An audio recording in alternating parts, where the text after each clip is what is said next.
ఇప్పుడు నేను పరిచయం చేస్తున్న వ్యక్తి అందరిలాంటి మామూలు వ్యక్తి కాదు.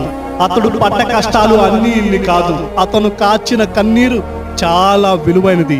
ఎన్నో అవమానాలు, ఇంకెన్నో అవరోధాలు. నమ్మిన వారే మోసం చేశారు, నిజాయితీగా ఉన్న నిందలు వేశారు. అయినా ఎదురొడ్డి నిలబడ్డాడు. ఇప్పటికీ జీవితంతో పోరాడుతూనే ఉన్నాడు. అతను ఎవరో కాదు, ఇక్కడ నేను, అక్కడ నువ్వు. మనందరి బ్రతుకులు ఇంచుమించు ఇంతే కదా. మన భవిష్యత్తు, మన బ్రతుకంతా మనం గెలవాలని గెలుద్దాం పద అనే ఒక అద్భుతమైన పుస్తకాన్ని రచించడం జరిగింది. ఈ పుస్తకాన్ని ఈ నెల 14వ తేదీ ఆంధ్రప్రదేశ్ ప్రభుత్వ చీఫ్ విప్, వినుకొండ శాసనసభ్యులు శ్రీ జీవి ఆంజనేయులు గారు, అలాగే ప్రముఖ మోటివేషనల్ స్పీకర్, సినీ నటులు కేవి ప్రదీప్ గారి సమక్షంలో ఈ పుస్తకాన్ని ఆవిష్కరించడం జరుగుతుంది.